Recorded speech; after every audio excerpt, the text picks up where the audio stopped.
All right, I'll move to this. President Biden and Speaker Pelosi are being accused of undermining confidence in COVID vaccines and muddling the coronavirus messaging during that joint session of Congress. They wore masks and socially distanced, despite everybody in the chamber being fully vaccinated. The headline of an opinion piece in the Washington Post reads, "With masks and distancing, Biden's speech sent the wrong message about the power of our vaccines."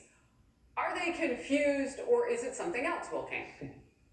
It's something else. And what that something else is, Harris, I think is the fascinating question. It's not science, it's not data. We know it's not that. So what is it? I'm going to move quickly for you, Harris. I know you got a television show to run here, but I do think it's four things. I'm going to do them quickly. One, we're all suffering societally a little bit like from agoraphobia. Like an agoraphobe, a shut-in in their apartment, truly thinks it's dangerous to go outside. At this point, a year into COVID, we've lost some rationality on what the real risks are. That's going on in society. Number two, it's become part of people's identity. It's their virtue. It's how they define themselves, to mask shame you, to see themselves, despite being in contrast to the science.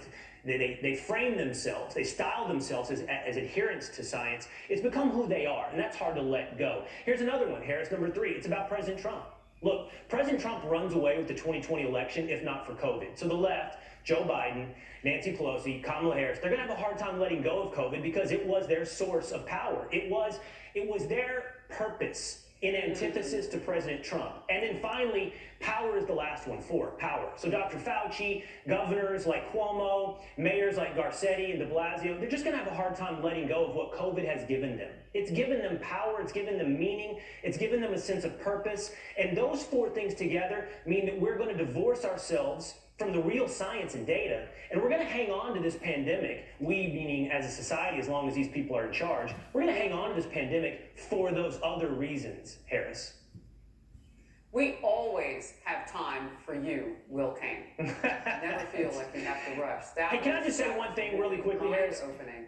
Yes. Really quickly, Harris. I know I got passionate in the Tim Scott thing, but if we as Americans don't look at each other as individuals, what are we? Like that is I think it's the most important identifier, signifier of who we are, to treat each other with merit, character, and action, and judge each other as individuals. And I'm just sickened that somehow it's acceptable on a big tech platform or within one political ideology to call a United States Senator Uncle Tim because he dared to have an independent thought. Amen. I'm just sickened by it. And I'll just apologize for my passion a little bit earlier, I guess, but I don't really mean that apology. You don't ever have to. I have one final thought, too, on the whole matter, which, comes from a place of really watching last night and seeing who was chiming in. I didn't see people who look like me and who look like Senator Tim Scott jumping in there from every line of politics or point of view or whatever it is, moms, dads, people without kids, and saying, no, this isn't right. You've got to debate on the issues, not on these name-calling, racial slur type situations. I'm still waiting. Right. You don't have to trend on Twitter to say something good.